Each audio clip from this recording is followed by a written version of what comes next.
Assalamualaikum warahmatullahi taala wabarakatuh. Selamat sejahtera. Tuan-tuan, tolong share, tolong like, tolong subscribe.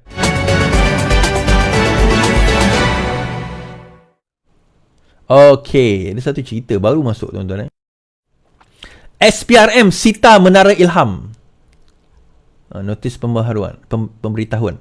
Putrajaya, bangunan Menara Ilham Ibu Negara disita Ibu Pejabat SPRM pada Isnin lalu. Menara Ilham sering dikaitkan dengan seorang tokoh korporat dan bekas menteri, Daim Zainuddin.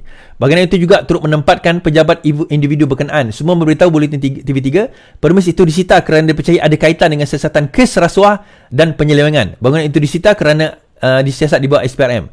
Notis penyitaan harta tak alih bertarikh 18 Disember disiarkan dalam ruangan notis pemberitahuan sebuah portal berita berita dalam talian hari ini. Menurut notis itu, pejabat diarah untuk menyita bangunan tak alih bagi Menara Ilham di Jalan Binjai, Kuala Lumpur. Arahan itu dikeluarkan oleh SPRM setelah berpuas hati berdasarkan maklumat yang diberi oleh pegawai SPRM. Notis terbit turut melarang sebarang urusan tentang harta tak alih selain dengan serta-merta mencatatkan terma notis tersebut pada dokumen hak milik yang berkaitan dengan harta tak alih. Menurut Seksyen 385 Akta SPRM, mana-mana orang yang melanggar kehendak atau kondisi akan melakukan perbuatan yang menghasilkan atau menyebabkan pelanggaran terma notis adalah satu kesalahan. Mereka boleh didenda tidak melebihi 2 kali nilai harta berkenaan atau RM50,000 mengikut mana yang lebih tinggi. Sementara itu, Tan Sri Azam Baki ketika yang dihubungi berkata, ya, betul, bangunan itu telah disita. Bangunan tersebut adalah milik Daim, Tan Sri Daim Zainuddin, kroni Tun Mahathir, dan penyitaan bangunan tersebut sebenarnya bukan suatu yang kita terkejut sangatlah kita nak dengar. Kerana apa? Kerana ini adalah salah satu, kalau kita nak faham tuan-tuan, ini Tun Daim ni antara the money man of Mahathir. Tun Daim memang daripada dulu adalah seorang brilliant dalam perniagaan, dan itu kenapa Mahathir bawa dia masuk ke dalam kabinet Mahathir pada waktu itu untuk memberi nasihat. Dia dua perkara. Pertama tentang negara, tetapi kedua tentang bagaimana cara nak dapatkan dana dan duit dan memajukan UMNO pada waktu itu.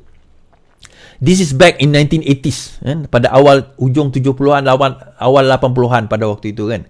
Ada satu buku yang tulis oleh Barry Wayne menyentuh tentang perkara ini. Dan bagaimana Daim ni dilihat sebagai the money man for UMNO and also for Mahathir. So bila Tun Mahathir pergi menyaman Datuk Seri Anwar Ibrahim tempoh hari disebabkan oleh kenyataan 22 tahun 22 bulan, dia adalah satu opportunity sebenarnya. Itu saya kata satu trik yang dibuat oleh Datuk Seri Anwar ialah dia tak nampak bila mana Datuk Seri Anwar pergi sebut perkara tersebut dengan harapan Tun Mahathir saman. Bila Tun Mahathir saman, maka apa yang berlaku, Datuk Seri Anwar untuk membuktikan kenyataan itu sebagai benar, maka beliau mengeluarkan dokumen-dokumen daripada kantong dan juga daripada mana tuan-tuan? Kementerian Keuangan, perjanjian-perjanjian daripada Petronas dan sebagainya. Kita kena ingat, Petronas menjawab direct bawah Perdana Menteri, Menteri Keuangan. Menteri Keuangan of course Kementerian Keuangan menjawab direct kepada Menteri Keuangan. Directly. So daripada situ kita akan dapat melihat pendedahan demi pendedahan.